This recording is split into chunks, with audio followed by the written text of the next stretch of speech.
محترم ناظرین، آج ہم آپ کو پیران پیر دستگیر رحمت اللہ علیہ اور ایک غریب کسان کی خوبصورت بیوی فاطمہ کا واقعہ سنانے والے ہیں۔ ناظرین، آخر کیسے اس کسان کی خوبصورت بیوی فاطمہ پر ایک سرکش اور ضدی جن عاشق ہو گیا؟ بھلا فاطمہ کی ایسی کون سی عادت تھی جو اس جن کی طرف فاطمہ کو کھینچ کے لے گئی؟ پھر آگے کیا ہوا، یہ سب جانتے ہیں آج کی اس ویڈیو میں۔ بسم اللہ الرحمن الرحیم۔ ناظرین، ملک شام کے ایک چھوٹے سے گاؤں میں سلطان نامی ایک آدمی رہتا تھا۔ سلطان کی ایک اکلوتی ہی بیٹی تھی جس کا نام فاطمہ تھا۔ پورے گاؤں میں فاطمہ نہایت ہی خوبصورت لڑکی تھی۔ پورے گاؤں کے لڑکے فاطمہ کی خوبصورتی دیکھ کر سلطان سے فاطمہ کا رشتہ لینا چاہتے تھے، لیکن سلطان نے فاطمہ اپنے بھائی کے بیٹے کو دینا چاہی۔ سلطان کے بھائی کا بیٹا آوارہ اور بد چلن تھا، اس لیے فاطمہ نے اپنے ابو سلطان کو چچا زاد بھائی سے شادی کرنے سے صاف صاف انکار کر دیا تھا۔ جب بھی فاطمہ سہیلیوں کے ساتھ پانی بھرنے باہر جاتی، فاطمہ کا چچا زاد بھائی موقع دیکھ کر فاطمہ اور اس کی سہیلیوں کو تنگ کرتا رہتا۔ اس وجہ سے وہ فاطمہ کو ایک نظر بھی نہیں بھاتا تھا۔ اسی گاؤں میں ایک علی نام کا لڑکا بھی رہتا تھا جو نہایت ہی شریف اور دیندار لڑکا تھا۔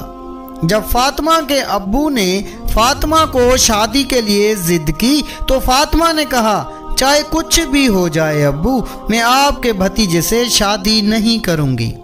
تو سلطان بولا، کیا میں ساری عمر جوان بیٹی کو گھر میں بٹھا کے رکھوں؟ لوگ مجھ پر طرح طرح کی باتیں نہیں کریں گے؟ تو فاطمہ بولی، ابو میں آپ کے بھتیجے سے نہیں بلکہ علی جو ہمارے پڑوس میں رہتا ہے تو وہ بہت ہی غریب لیکن وہ بہت ہی شریف اور دیندار لڑکا ہے، میں اس سے ہی شادی کروں گی۔ خیر، اب فاطمہ کے ابو نے بھی اپنی بیٹی کے ضد کے آگے گھٹنے ٹیک دیے اور فاطمہ کی شادی علی سے کروا دی۔ اور یہ بات فاطمہ کے چچا زاد بھائی کو بالکل بھی اچھی نہیں لگی۔ اس نے فاطمہ کو ہر حال میں علی سے دور کرنے کی ٹھان لی۔ علی ایک محنتی کسان بھی تھا اور فاطمہ ایک نیک دل اور نہایت ہی خوبصورت عورت تھی، لیکن ان کی زندگی میں خوشیوں کی کمی تھی۔ علی اور فاطمہ کی مالی حالت بھی بہت ہی خراب تھی اور وہ ہر دن محنت کر کے بھی اپنی مشکلات میں کمی نہ لا سکے۔ فاطمہ ہمیشہ دعا کرتی رہتی تھی کہ اللہ ان کی مدد کرے۔ وہ دونوں روز اپنے کھیتوں میں جاتے، سارا دن کھیتوں میں کام کرتے تھے، پر کھیتوں سے آمدنی اتنی ہوتی تھی کہ گھر کا گزارا ہی مشکل سے ہوتا تھا۔ ان کے کھیتوں کے ساتھ ایک بہت ہی بڑا گھنا سا جنگل بھی تھا۔ اس جنگل میں دن کو بھی اندھیرا چھایا رہتا تھا۔ فاطمہ کی شادی علی سے تو ہو گئی، لیکن وہ فاطمہ کا چچا زاد بھائی فاطمہ کے عشق میں پاگل پھرتا تھا۔ اس نے ٹھان لی تھی کہ وہ فاطمہ کو حاصل کر کے ہی رہے گا اور فاطمہ کو علی سے جدا کر کے ہی دم لے گا۔ اس لیے وہ ایک جادوگر کے پاس گیا اور اس سے شیطانی عمل سیکھنے لگا کہ کسی بھی طرح علی کو نقصان پہنچا کر فاطمہ کو حاصل کر سکے۔ فاطمہ کے کھیتوں کے سامنے جو جنگل تھا، اس میں چھپ کر کے وہ فاطمہ کو دیکھتا رہتا تھا اور ہر روز فاطمہ کو پھنسانے کی نئی ترکیبیں بناتا رہتا تھا۔ اس نے اپنے استاد جادوگر سے جنوں کو قبضے کرنے کا عمل بھی سیکھ لیا تھا اور اس نے ایک جن کو اپنے قبضے میں بھی کر لیا تھا۔ اب وہ موقع کی تلاش میں تھا کہ فاطمہ کو اس جن کے قبضے میں کر کے علی کو مروا دوں گا، پھر فاطمہ سے خود ہی شادی کر لوں گا۔ ناظرین، فاطمہ کی بھی ایک عادت تھی کہ وہ کبھی کبھی اس جنگل میں جاتی اور وہاں وہ کچھ سکون محسوس کرتی تھی۔ علی اس کو روکتا کہ فاطمہ جنگل میں نہ جایا کرو، کہیں کوئی جنگلی جانور تمہیں نقصان نہ پہنچا دے۔ لیکن فاطمہ علی سے کہتی میں ادھر ہی ساتھ تو کھڑی ہوتی ہوں، دور بالکل نہیں جاتی، پھر علی چپ ہو جاتا۔ اسی طرح ان کا وقت مفلسی اور غربت میں گزرتا رہا، لیکن ان دونوں نے اللہ پاک کا ہمیشہ ہی شکر ادا کیا، اللہ پاک سے کوئی بھی شکوہ نہیں کیا۔ پھر ایک دن وہ دونوں میاں بیوی گاؤں سے اپنے کھیتوں کی طرف کام کرنے کے لیے گئے۔ کھیتوں میں کام کر کے فاطمہ کو تھکاوٹ محسوس ہوئی، تو فاطمہ نے علی سے کہا تم کام کرو، مجھے کچھ تھکاوٹ محسوس ہو رہی ہے، میں کچھ دیر میں آتی ہوں۔ علی نے کہا ٹھیک ہے، تم درخت کے نیچے تھوڑا آرام کرو۔ فاطمہ نے درخت کے نیچے تھوڑی دیر آرام کیا۔ پھر فاطمہ کے دل نے کہا کہ تھوڑی جنگل کی سیر کی جائے۔ جیسے ہی فاطمہ جنگل میں گئی تو اسے سکون محسوس ہو رہا تھا، لیکن اس کا چچا داد بھائی جو اب جادوگر بن چکا تھا، وہ فاطمہ کی تاڑ لگائے جنگل میں چھپ کر بیٹھا تھا۔ چلتے چلتے وہ جنگل میں تھوڑا آگے نکل گئی، پھر ایک پرانے پیڑ کے نیچے بیٹھ گئی۔ اس کے چچا داد بھائی کے قبضے میں جو جن تھا، اس نے اس جن کو حکم دیا کہ جلدی فاطمہ کو اپنے قبضے میں لے لو۔ وہ جن حکم سنتے ہی اس پیڑ میں جا کر فاطمہ میں گھس گیا۔ فاطمہ کی خوبصورتی دیکھ کر وہ جن بھی فاطمہ پر فریفتہ ہو گیا۔ اس جن نے بھی فاطمہ کے ساتھ رہنے کا پکا ارادہ کر لیا تھا، پر وہ جن تو اس کے چچا داد بھائی کے قبضے میں تھا، وہ کچھ کر نہیں پا رہا تھا، بس وہ حکم کا تابع دار تھا۔ پھر وہ جن فاطمہ کے اندر سما گیا۔ پھر فاطمہ وہاں سے اٹھی اور جنگل سے نکل کر اپنے کھیت میں آئی اور علی سے بولی میری طبیعت میں کچھ قرار نہیں ہے، چلو گھر چلتے ہیں، کل کھیتوں میں کام کر لیں گے۔ پھر وہ دونوں میاں بیوی گھر چلے آئے اور فاطمہ کا چچا داد بھائی یہ دیکھ کر بہت ہی خوش ہوا کہ تیر نشانے پر لگ گیا ہے۔ اب رات کو جب فاطمہ اپنے شوہر کے ساتھ سو رہی تھی تو اچانک اس جن کی آمد ہوئی، جن کا نام طاہر تھا، جو فاطمہ پر جنونی عاشق ہو گیا تھا۔ طاہر نے فاطمہ کے خواب میں آ کر کہا میں تمہیں چاہتا ہوں، تمہارا شوہر تمہیں نہیں سمجھتا، میرے ساتھ آؤ، میں تمہیں ہر خوشی دوں گا۔ فاطمہ کا دل پہلے ہی بے چین تھا، یہ سننے کے بعد اور بھی بے چین ہو گیا۔ خدا کا کرنا کیا ہوا کہ وہ کہتے ہیں نا کھودو گے کسی اور کے لیے لیکن گرو گے خود ہی۔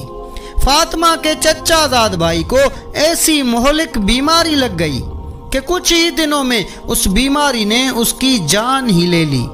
اب وہ جن بالکل آزاد ہو گیا تھا۔ وہ جن بہت ہی خوش تھا کہ اسے قید سے آزادی مل گئی تھی۔ اب جن نے فاطمہ کو تنگ کرنا شروع کر دیا۔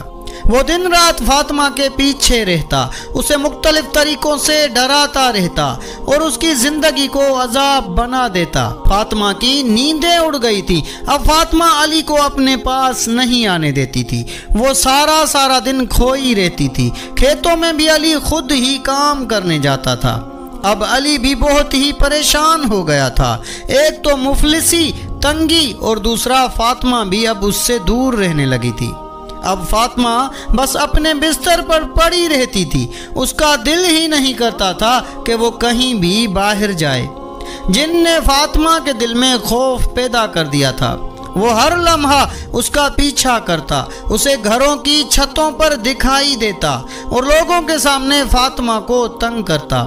فاطمہ کو اچانک دورے پڑ جاتے، پر گاؤں کے لوگ پتہ نہیں کیا سمجھتے تھے۔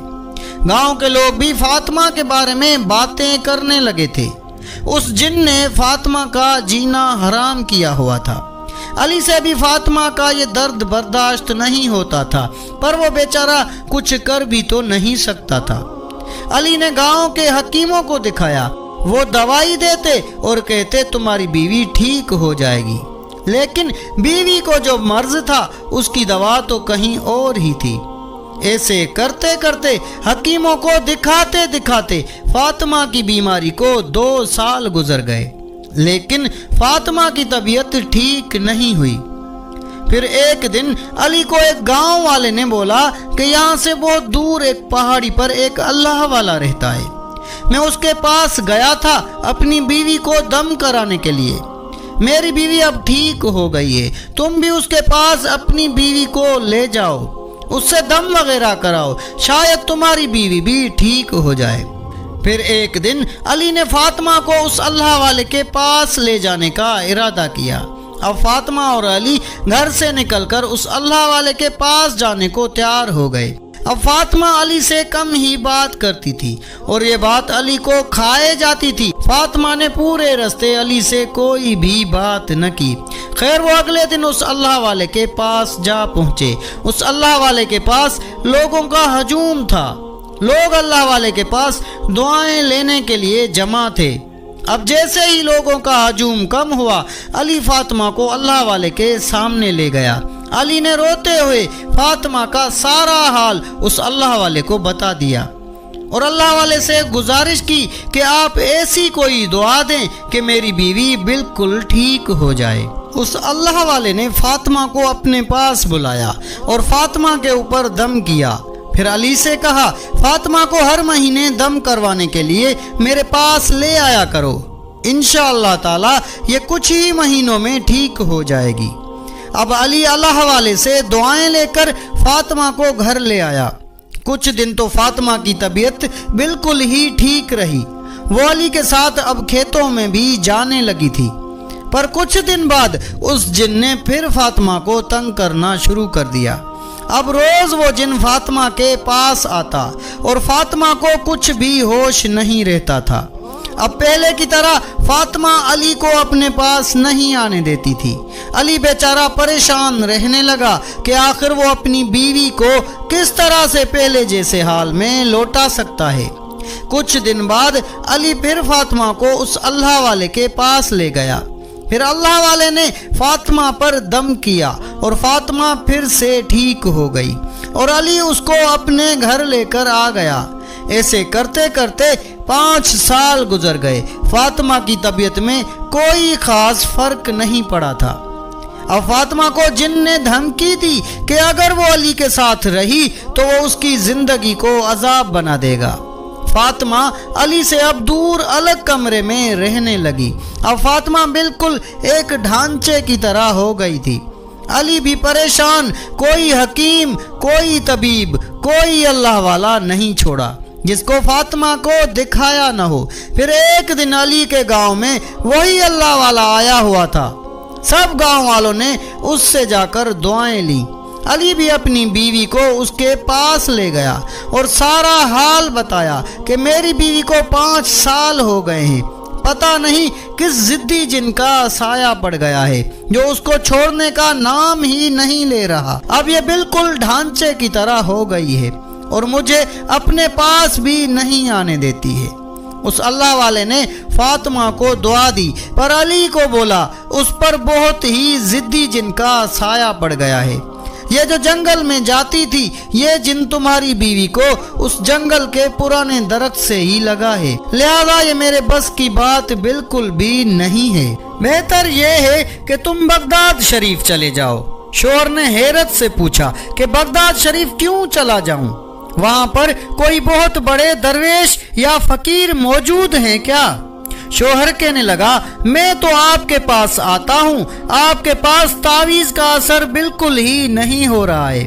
تو درویش نے کہا ہاں یہ بات تو صحیح ہے، کئی سالوں سے تمہاری بیوی کا علاج ہو رہا ہے، تم حکیموں کے پاس بھی چلے گئے، دوائیاں بھی کھلا دی، یہ ٹوٹکے وہ ٹوٹکے بھی کر لیے، یہاں تک کہ میں نے اس پر دم کر کے بھی دیکھ لیا، لیکن اس کی حالت ویسی کی ویسی ہے، یعنی وہ جیسے پہلے دن تھی ویسی اب بھی ہے۔